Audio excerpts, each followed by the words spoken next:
Hey everybody, before we get started, we want to say a big thank you to some of our partners that help make the GrowLeader podcast happen each and every month. The first is the Wesleyan Investment Foundation. For over 80 years, Wesleyan Investment Foundation has helped churches with borrowing and their investing needs. Whether you're dreaming of a new opportunity or seeking wise resource management options, WIF can assist you. Learn more about them at wifonline.com/GrowLeader. Great American Family. Great American Family is America's premier TV destination for high-quality, family-safe programming. As a part of the Great American Media portfolio, they offer content through all major cable providers, and you can visit them at greatamericanfamily.com to find out where you can stream their content. Big thank you to Compassion International. For over 70 years, Compassion International has served the world's most vulnerable children in the name of Jesus through the power of the local church. They've impacted over 2.3 million children worldwide, and you can learn more about how you can be a part at compassion.com/GrowLeader. Well, welcome everybody to the GrowLeader podcast, where we grow leaders that grow churches by helping them reach their full potential. If you're new to us, my name is Matt, and I'm here with one of my favorite people on the whole planet, Pastor Chris Hodges. Who you haven't seen in a long time. I missed you. Because I just got back from my break. Thank you for missing me. It's always good to be missed. I had a fabulous time off. I mean, just celebrating my 60th birthday, 40 years of ministry. Congratulations. Thank you very much. And had just the best time with my family and friends, and played a lot of golf. And what's interesting, Matt, too, is toward the end of that, Tammy and I spent the last couple of weeks, just the two of us. I should write a song about that. Yeah. Just the two of us, and then gave half the day to kind of ramping back up out of this break into ministry. And so I've done a lot of study. So I am fired up today. I am loaded with vision, content. I'm very, very excited about a new month and what's coming up this month. So here we go. Well, about a week ago, my message inbox and my email inbox started lighting up with PC messages. And I was like, the brother's ready to go. Like, he's ready to get back in it. Definitely want to talk about vision today. Middle of the year. It's a great chance for all of us to kind of take a look at, man, are we really getting out of this year what we plan to get out of this year? And so excited about this next half of the year. We're excited because in a couple of weeks, we have our Grow Leader Conference here in Birmingham. So excited about that. And if you didn't get a chance to sign up for that, hey, we want you to know we have regionals this fall. And so if you're in Las Vegas, Washington, D.C., the Connecticut area, go to growleader.com, get the information there. We will be there in those areas. We'd love to spend some time with you. If you're here in town for the Grow Leader Conference, please say hello. We'd love to see you. Don't forget about the financial one day that's also available to hear about how to manage church finances in the best way possible. We'd love to have you here for that as well. Talking about vision, we were talking before we started recording. Remind everybody of the vision of the podcast. Why are we here? Why do we do this? Yeah, so, the Grow Conference is great. We have 6 main sessions and then a lot of breakout sessions. But honestly, there's so much more content that leaders need in order to grow healthy, thriving, reproducing, multiplying churches, growing churches. And so, because we believe that healthy churches grow. That's what they do. And so the question is, how do we get this content to them? And so one of the hopes was that the podcast would literally bring sessions, if you will, and content that we weren't able to give during the conference. And so really want to get back into that flow. And if you're watching, that's really what we're trying to accomplish. And I believe that these principles, these leadership principles, work not only in the church context, but they work in the family context, in the business context. So even if you're not a church leader, we believe these principles will help you become a thriving, multiplying, reproducing leader in all aspects. So I'm very excited about that. And today we do want to talk about probably one of the most important aspects of growing a church. I call it one of the big 6, and I have 6 major principles that I believe help churches grow, and honestly this will help, again, your family grow. It'll help your business grow. And that is, you have to have the right team. So you really can't be successful. It doesn't matter what your vision is or how much you're praying if you don't have the right people with you. God always does things with groups of people. He puts us together in families to do missional things. But it's also vision, and we're going to talk about vision today, having a clarity of what you're trying to accomplish. And really not only just the basic vision that we'll talk about today, but also vision for the future. What are you excited about? What are you hopeful for? And I'm going to share a very interesting study with you here in a few minutes. Then you have to have the systems to pull it off. So systems isn't the vision, systems delivers the vision. Right. And so vision's important, but again, if you don't have the right systems that's delivering that vision, well, then it still doesn't work. And we talk a lot about systems, like, things like powerful weekend services, small groups where people actually attend them. That isn't our vision. It's the vehicle we're using to deliver the vision, but systems are important. And really, a lot of what Grow helps churches with systems because they already have pretty good vision normally. The fourth thing is culture, and culture is how it all feels. And we talk a lot about culture. We've done a lot of podcasts on culture. In fact, we even had several that have taken a couple of podcasts to deliver all the content on culture. So go back and watch those. Honestly, you get your team right, your vision right, your systems right. But if you have bad culture, it doesn't work. So great. And then everything requires finances to pull it off. That's just the world we live in, right? And so you have to not only handle money correctly, but also know how to, have a vision that appeals people who want to donate, because we're a nonprofit. I mean, I always say people vote. They're voting every Sunday with their giving and their attendance, and they don't have to give. We don't have a product, so they're freely giving. How do you do that? And that's why, by the way, this Financial One Day that we're adding as a bonus conference on the front end of the Grow Conference, you do have to register for that separately. It's a separate conference. We'd love for you to attend. And of course, that's anybody can come, but we're really doing it for the people who are attending the Grow Conference. Yeah, and if you're coming to the regionals, there is a session on the day of the regionals where we talk about this as well. So you'll get a snapshot of the Financial One Day in that setting as well. And one of the things that we're very passionate about is helping churches, talk to their donors, having the right language to speak to their donors, really how to handle finances in an honorable way, how to be generous yourself, how the church can be generous, all of those types of things, governance, accountability, accounting, all of that is very, very important. And all of it matters in order for the money piece to work. And of course, the last of the 6 factors, which is the big one and really the most important one, is that God has to put his hand upon it. God has to have his favor on your work. I call it the God factor. And I always tell people, God has favorites, but you get to choose if you are one. There are some things that attract the heart of God. When you have a love for people, whenever you are devoted in prayer, whenever you try to operate in humility, God opposes the proud, gives grace to the humble. Well, I want all the grace I need in my life. Right. So all these principles are important. That's why we fast. That's why we pray. Twice a year, we have 21 days of prayer, which, by the way, pastors, leaders, if you're listening to me, we're about 5 weeks away from our next 21 days of prayer season. I want you to join us. I would love for you to join us in that season. Just let our Grow team know that you want to be a part of it. We'll send you the resources. It's all free.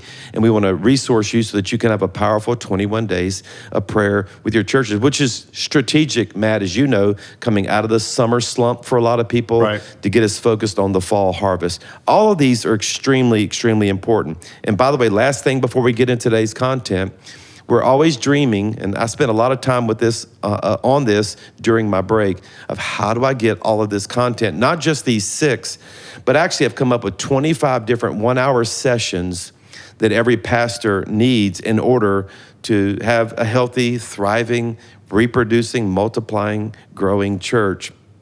And we are working right now on a certification course, 25 hours of Grow material, to give you everything that you need, things like worship, children, preaching, altar calls, baptism, growth track, small groups, pastoral care, students, prison ministry, freedom ministry, missions, outreach, governance, meetings, finances, fundraising, HR, legal, crisis management, and then your own personal growth as a leader, your family, your schedule, your travel, and last but not least, walking in spiritual warfare, knowing how to fight the devil who's totally against you, being successful. So I really believe that they get all of these 25 different topics, that's how you grow healthy churches. So we're not only working on a certification course that we're beginning, hopefully no later than the first of the year, that we'll be letting you know about if you'd like to be a part of it. Be a very limited number of people that we can take in this certification course. But also, we're getting many of these courses accredited. Now that Highlands College is an accredited institution, we can now offer courses that are accredited for those of you who wanted to continue your education or get continuing education units, they call them, which is college credit toward your own degree that maybe you have not finished. We're actually going to offer some of these courses that'll allow you to have college credit. And the team's working super, super hard on all of this, and we'll definitely let you guys know when everything rolls out and how you can get signed up for it.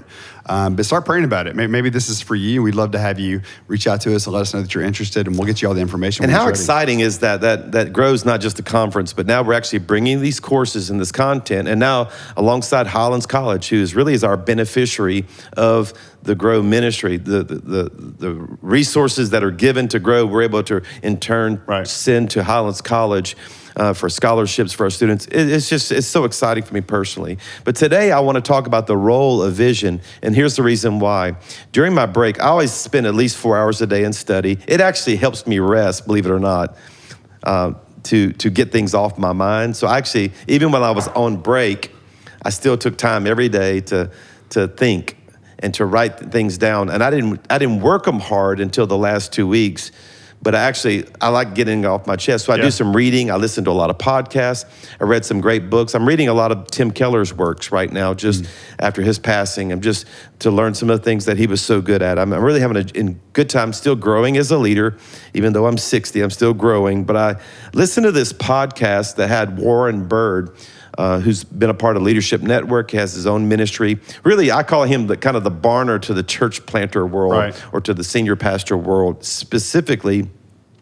And he was talking about the role of vision in a pastor's life. And he did a survey of more than 2,700 people and asked questions, things like, do you think your church will grow? Do you think your church will multiply? What vision do you have for the next 5 years? What are you excited about? And here's what they found in the study. This is so simple, but it's so powerful. And that is that every church or every pastor who had vision or even just thought they were going to grow, thought they were going to multiply, did. And those who had no vision didn't. That they're literally finding out that one of the key factors of a healthy church is that you wake up thinking, hey, we're going to do this, and 5 years from now, we're going to be this, not this. And just having vision, the powerful role of vision in a pastor's life. And it just lit a fire inside of me because I have lots of vision. I just shared vision about the continuing education units and certification courses, and never staying, grow successful as it is, but not letting anything stay as we started. And a lot of people, kind of get stagnant. Can I light a fire inside of every one of the pastors, leaders, moms, dads, business leaders, to light a fire of vision back in your own heart? And I'm going to give you some content here of how to do that. The first is you have to have organizational clarity, I call it. Meaning you know why you exist and you know what you're doing and you know what it should produce. And for us, that is the Great Commission. We want people to get saved. We want them pastored. We want them discipled. We want them sent. We put language around that here at Highlands and all the Grow churches, and that is we want people to know God, find freedom, discover purpose, make a difference. We are not unclear in that. And every one of those, Matt, you know this, every one of those are measurable vision. It's measurable vision. And I want every pastor to be clear in your vision. I spend the first night at the Grow Conference talking about the Great Commission, the assignment of God on our life, and how that's not just some ambiguous dream. No. It's a measurable. We want lost people saved. How many people are coming to Christ in our churches? How many people are being pastored in relational groups? How many people are on a discipleship process, discovering their gifts and developing their disciplines? And then how many are being mobilized into doing something into our communities and into our world that makes a difference? Very clear. And beyond that, there's a whole process of now that we take that vision and we stack it into the calendar of our church. One of the things that I have not taught at the Grow Conference, and it's one of the 1 hour sessions that I'm teaching in the continuing education units and the certification, is what we call stacking the dominoes. And that is, okay, now where do we put everything in the calendar year so that we get the most momentum to move those 4 things?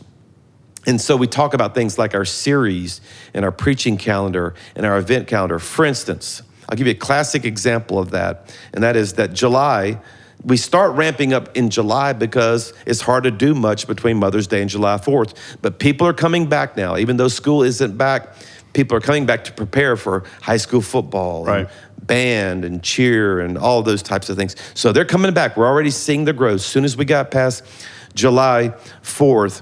But now we start stacking in events, for instance, like our Motion Conference. It's intentionally put 2 weeks before they go back to school. Why? It could be any part of the year, but we think it gives us the most bang for the event when it's right before they get back to school. So every one of our students on fire for God, clear in their faith, ready to really fight the cultural battle that they fight every day, but with strong belief.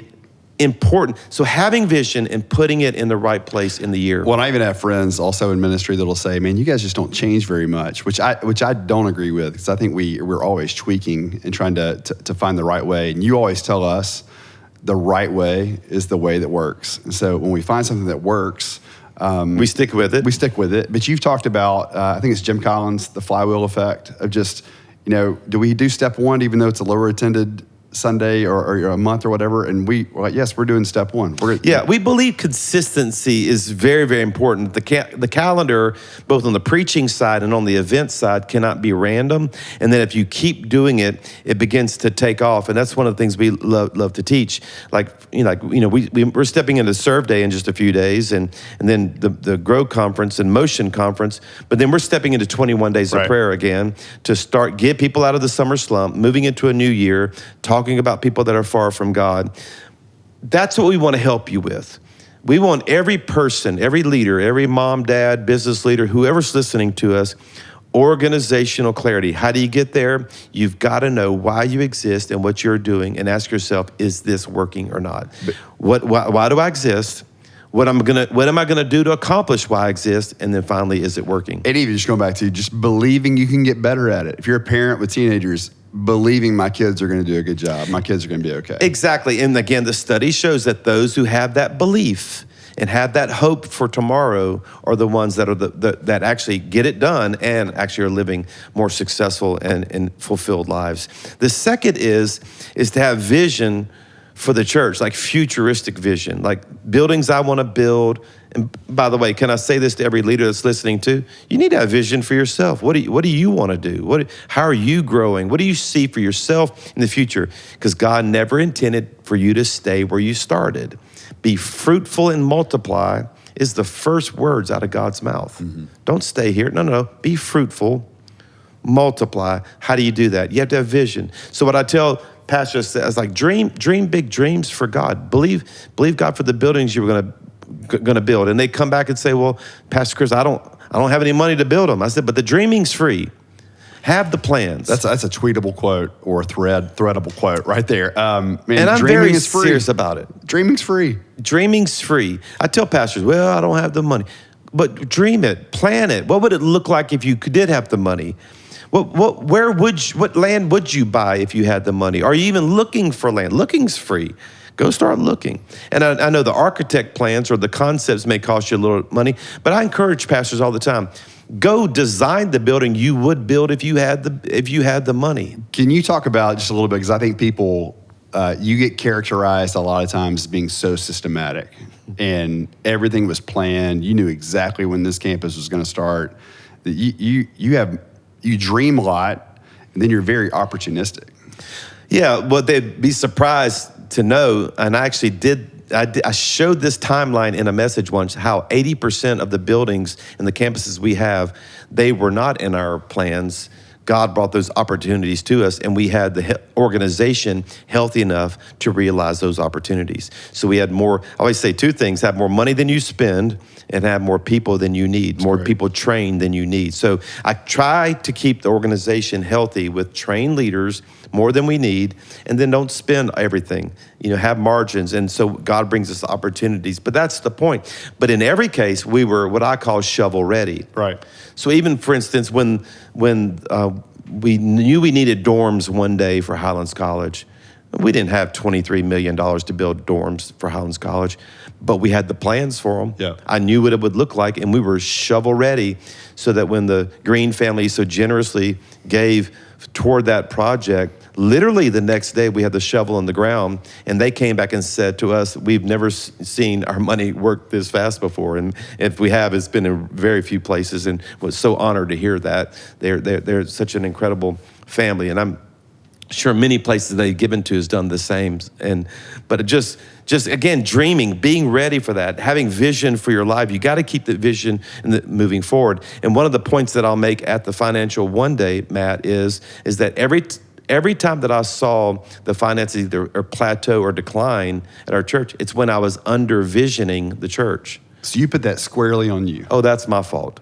Wow. Because people give, they don't give to need, they give to vision. They're looking for someone who's heard from God, doing something that matters, knows what they would do if they could, and being ready for that, and then sharing it in a non-pressure way. I've never come to our church and said, man, I've already committed to it, so you better give to it or we'll be upside down. We always did it at the pace of their generosity, never get ahead of it. But we had vision. And if you share it, people, they respond to that. It's just so very important. And so anyway, the having vision for our lives, for our church, is the second one. So organizational vision, vision for your life and your church. But here's the final one. This one just speaks to me, and I hope this comes across as pastoral as it is in my heart. But this is what we do for people too.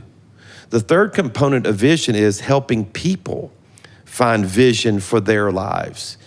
Donald Miller, my friend Donald Miller, calls it the narrative traction. In other words, every person is looking for the story that's going on in their life to have some meaning to it. And he was the first one that actually introduced me to the story of Viktor Frankl, who lived in the 1930s in Vienna, who believed an opposite theory of Sigmund Freud. Freud believed that the dominant drive in the human heart is the pursuit of pleasure, that they were actually motivated by things that bring them pleasure. And Frankl said, no, it's not pleasure. People are searching for meaning. They're looking for something that actually matters, and that if they have no meaning, they actually numb themselves with pleasure. They actually go on vacations to numb themselves from the fact that they don't know what to do with their lives. But the happiest people aren't the people experiencing the most pleasure, but the most purpose. And so anyway, he was writing his book during World War II, when World War II broke out, Man's Search for Meaning. In fact, his wife, when he got taken into a concentration camp, sewed his manuscript into the lining of his coat. He was actually taken to 3 different concentration camps, and they actually took his coat and burned it, unfortunately. So he lost his manuscript. He had to rewrite it. But his wife, parents were all murdered in the Holocaust. He lost his family, he lost his manuscript. So actually, after the war was over, after he miraculously survived as a Jewish person, survived the Holocaust, he opened up a practice to help people who were Jewish people who survived the Holocaust, who were all suicidal. And his prescription was purpose, dreams, vision for your life. And he helped them throughout the whole process, and not one single person committed suicide on his watch. And we're going to put this in the show notes for every pastor, and I hope this even ministers to someone. Maybe you find yourself in the summer slump right now, and you've lost your vision, and you have no fire in your belly to do something that matters for God. I hope this speaks to you, but if you're a pastor or a leader listening to me, let me give you 3 steps as we close the podcast today of how to build vision inside of the hearts of the people that we serve, because I agree with Frankl that that's one of the best things that we can do for them. So we try to do every Sunday, is try to get people to connect with that. And everybody else is looking for, their longings to be fulfilled with pleasure. How about the church say, let me help your longing be fulfilled with purpose? And how do you do that? Number 1, help them see a vision of a better future for themselves and a better future for others. So in other words, you're even taking your everyday living, your July 4th, you're serving, whatever you do, you're looking to use it in a way where you can serve the people around you, and it gives you some meaning for your life. And you're even doing this, most every sermon you hear at Church of the Highlands is going to be trying to help people right where they are. So, hey, your family can be better. your finances can be better. God's got a better plan for your career. God's got a better plan for your recreation. It's just connecting people back to that over and over and over again. And because it's a felt need, everybody's thinking about it. Everybody's thinking, man, is this all there is? It's just kids? Connecting it back to eternal purpose, it changes everything. And you want the people to actually take their lives and use it to impact the lives of others. You had a neighbor who did it. Tell them that story. It's a guy on our campus, Wayne, who he's going to love that he's getting shouted out on the podcast right now. He won't. But I went to a 4th of July gathering, and some friend of mine said, hey, there's this guy in our neighborhood, and he has all these fireworks. And so I get there, and there are 200 or 300 people gathered in this cul-de-sac. And first thought was, is this legal? And will I get in trouble? But then I realized that the guy who's doing this is Wayne, who goes to the campus that I gets a lead here at the Grandview campus. So I go into Wayne's garage. There are 5 pallets covered with fireworks. I start doing the math in my head because I know what a pack of black cats cost. And I'm thinking, this is thousands of dollars. And I'm like, Wayne, why are you doing this? He goes, I don't want to talk about it. And so he pulls all the pallets out. The fireworks are Bluetooth controlled. Like, he's really invested in this. Wow. 300 people gather up in the cul-de-sac. And Wayne says, hey, before we launch all the fireworks, can I just tell you guys, I want you to know how much God loves you. And turns the whole thing into this moment of, I want to bless my neighbors and their kids and grandparents and everybody sitting around in lawn chairs. But he's seeing everything. He saw fireworks.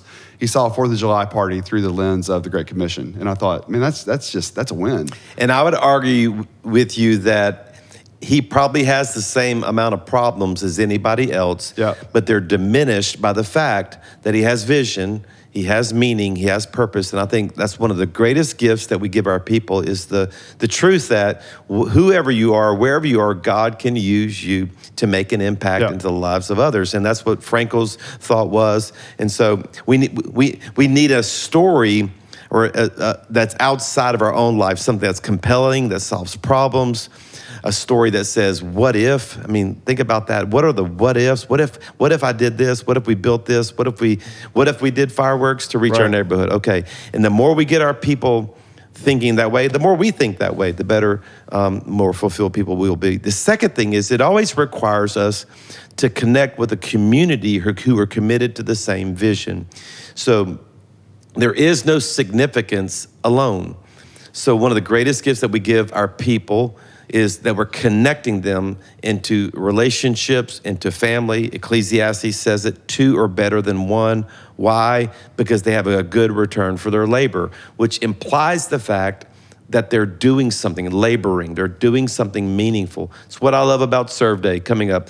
Lord willing, in a couple of days, Matt, we're gonna mobilize more than 30,000 of our members. If history will repeat itself, we'll have at least half of our church involved in some community project. And my greatest joy is I go around from school to school, nursing home to nursing home. I get to go to, I set a little agenda for my day where I go to about 8 or 10 projects, and to see these small groups, these families of believers who already have been in community with each other, studying the Bible, being close to each other relationally, now out there serving. I never see more joy on the faces of the people of our church than on Serve Day. Sweat and sawdust all over them, but just so fulfilled, but not fulfilled just with vision and not fulfilled with just doing something, but fulfilled doing vision in a group of people that you already love. It's so incredibly important. And I think as a senior pastor, it must feel good to know this thing, they didn't need me here. They were going to do it anyway. Exactly. Like you set something in motion and they're like, okay, let's go do this. And all over the South, I mean, Alabama, Georgia, other churches are doing it as well. It didn't require you to do it because you put this vision in their hearts to go do it. So I'm trying to teach you 2 things today. One is I'm trying to teach you how to lead your people. So we lead them by helping them have a vision of a better world. And I'm going to do something with my life, even if it's fireworks, to reach that world. I'm going to do it in a community of people. I'm going to give you the last one here in a second. But I'm also trying to say this to every leader, Matt, that maybe you need this vision and you need a community of people. And if you're looking for a family, a tribe, get in one. Come to the ARC tribe or the Grow tribe, and let's do life together. But the final one, I love this one. Frankel taught this, that you have to help them engage and redeem every conflict that challenges the vision. And this was important because bad days are still going to come. And what are you going to do with a bad day? This is a part of the vision as well. You've already pre-decided that on a bad day, when all hell kind of breaks loose, I'm going to take the conflict or the bad day, I'm going to redeem it for something good. What does that mean? That means I'm going to take it and use my pain to help somebody else in that same pain. This is in my opinion, the true meaning of Romans 8:28. We know that in all things God works for the good of those who love him and those who are called according to his purpose. So that when bad things happen, we ask ourselves, what does this now make possible? The pandemic was a great example. None of us liked it, but for all of us, it gave us an opportunity to reach out to people in different ways. So I want to close with this kind of a recap, Matt, of 3 questions that I want to ask pastors to ask themselves and then ask their congregations. And of course, again, any business leader can use this. Here's the first question. I just want you to ponder this. We'll put all of this in the show notes, but I really want you to spend some time in prayer and think about these. What compelling thing am I trying to bring into the world? I want you to ask your congregation this. What compelling thing? What could you do that could touch someone else's life in an impactful way? And Pastor, I'm asking you, as we're right here in the middle of the summer, what compelling thing are you trying to do to bring into the world that's going to make a difference and kind of get your vision stirred up again? Number 2, who am I doing it with? Because if you show me your friends, I'll show you your future. You do projects, you do mission together. Let me say it this way. The more you do mission together, the more fulfilled you'll be. It's very, very important. And then number 3, how will I respond to the inevitable conflict that is going to come my way? And it's a pre-decision not to bemoan bad days and to bemoan culture. We got to stop fussing about culture and fussing about the economy and fussing about people away from God and, oh, this is not working. No. Every one of those are opportunities for us to get better, to show the love of God. The darker it gets, the brighter light shines. So let's be the light of the world, as Jesus said. And all this is under one giant umbrella, and that is, I have vision. My favorite question in the world is what if? I love it. There's so much possibility in it. And what would December look like if we made some changes here in July? It could change everything. Church, organization, and our families' personal lives. Great stuff. Welcome back again. Yeah, thank you. I loved every minute of it. Can't wait to jump back in and do some more episodes very, very soon. Don't forget, like, share, and subscribe. If you know somebody that could benefit from what you heard today, send it their way. Again, we're thankful for our partners. They make this happen every single month. And we'll see you next time on the GrowLeader podcast.